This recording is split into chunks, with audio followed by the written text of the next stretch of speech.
তালের শ্বাস কতদিন পরে খেয়েছি তৃপ্তি করে। আসলে ছোটোবেলায় আর বাবার বাড়িতে থাকতে এটা অনেক অনেক খাওয়া হতো, কিন্তু এখন ঢাকা আসার পরে খাওয়া তো হচ্ছে না, চোখেই দেখি না। আসসালামু আলাইকুম, কেমন আছেন সবাই? আমার কাছের এবং দূরের সকল শুভাকাঙ্ক্ষীকে জানাই আমার চ্যানেলে এবং ফেসবুক পেজে স্বাগতম। কেমন আছেন সবাই? আল্লাহর অশেষ রহমতে আমি ভালো আছি। আপনারা কেমন আছেন? তো আজকের সকাল থেকে ব্লগটি শুরু করছি। আমার ভিডিওগুলো আপনাদের কাছে যদি একটু ভালো লেগে থাকে অবশ্যই সুন্দর একটি মতামতের মাধ্যমে জানিয়ে যাবেন। আমার ফেসবুক পেজ থেকে যারা দেখছেন অবশ্যই ফলো করবেন, আর ইউটিউব থেকে যারা দেখছেন অবশ্যই সাবস্ক্রাইব করে দিবেন। আর একটা কথা, সাবস্ক্রাইব আপনারা আগে করবেন, বলবেন যে আমি এখনও আপনার চ্যানেলে যাই নাই কেন, 24 ঘন্টা পরে আপনার চ্যানেলে গিয়ে আমি অবশ্যই সাবস্ক্রাইব ফেরত দিয়ে আসবো, কারণ আমার ওয়াচ টাইম একদমই কমে যায় আর চ্যানেল পেজের ক্ষতি হয় যদি আপনার চ্যানেলের সাথে সাথে গিয়ে আমি সাবস্ক্রাইব করে আসি। তো সকালবেলা আর অন্ত থাকে না কাজে, তারপর আবার গ্যাস থাকে না। এই কাজগুলো করতে আমাদের গৃহিণীদের কতটা কষ্ট সহ্য করতে হয়। তো প্রথমে আমি পরোটা ভেজে নিয়েছি সকাল সকাল, তখন গ্যাসটা একদমই ফুল হিট ছিল।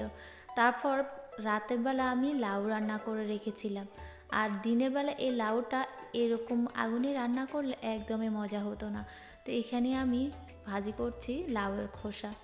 আসলে লাউয়ের খোসাটা ভাজি করলে এভাবে খুবই ভালো লাগে। আমি এই খোসাটা করেছিলাম কালকে, এতটা মজা হয়েছে, সবাই খুব পছন্দ করেছে লাউয়ের খোসাটা ভাজি। এখনকার লাউ তো যেহেতু নরম, লাউয়ের খোসাগুলো নরম, ভাজি করলে খুবই ভালো লাগে। অন্য ভাজি থেকে লাউয়ের খোসাটা আমার কাছে কেন জানি খুবই ভালো লাগে। গ্যাসটা যদি বেশি থাকে রান্নাটা করতে একদমই খুবই ইজি হয়ে যায়, রান্নাটা তাড়াহুড়া করে করা যায়। আর গ্যাস যদি না থাকে আপনার একটা রান্নায় চলে যায় মোটামুটি 3 ঘন্টার মতো। কি বলেন আপুরা? আপনাদের কার কার এই গ্যাসের সমস্যা জানাবেন। আমার এখানে কিছুর সমস্যা নাই, পানি বলেন কারেন্ট বলে, শুধু জাস্ট এই গ্যাসটাই সমস্যা করে বেশি। কি করব, এটা তো বাসা ভাড়া থাকি না যে এটা চেঞ্জ করে চলে যাব, নিজেদের বাসা বলে কথা, এটা তো আর চেঞ্জ করা যায় না। তো এখানে আমি একটু ম্যাজিক মশলা দিচ্ছি এই লাউর খোসা ভাজিতে, এটা আরও বেশি টেস্ট লাগে এই ভাজিটা। আমি তাড়াহুড়া করে রান্না করে ভাবছিলাম ছাদে যাব আজকে একটু। আমাদের যখন তালের সিজন ছিল তাল কিনে নিয়ে আসছিল আস্ত তাল, তো তালগুলার যে আটিগুলো থাকে না ওগুলো রেখে দিয়েছিল একটা ব্যাগ ভরে। আমাদের খালা বলে এগুলো রেখে দাও, যখন এগুলো শুকাবে ভালো ভিতরে খোসা শ্বাস হবে, খেতে পারবে মজা করে। গত কয়েকদিন ধরে যাব ছাদের মধ্যে, কিন্তু যাওয়াই হচ্ছে না। আজকে তো লাইভেও আসি নাই, কারণ যেমন গ্যাস কম, তারপরে কাজকর্ম সব কিছু মিলিয়ে। তো ভাজিটা হয়ে গিয়েছে, আমি এখন ছাদে চলে যাব। তো ছাদে গিয়ে এই তালের শ্বাসগুলো কেটে আনবো। বাসা বাড়িতে এই তালের শ্বাসগুলো তো কাটা আসলে সম্ভব না। তো দেখতে পেয়েছেন এগুলো কাটতেছে আমাদের মেয়েটা, ওকে বলছি কাটো, তারপর আবার দাও নেই, বটি দিয়ে কাটতে হয়। কি একটা অবস্থা না!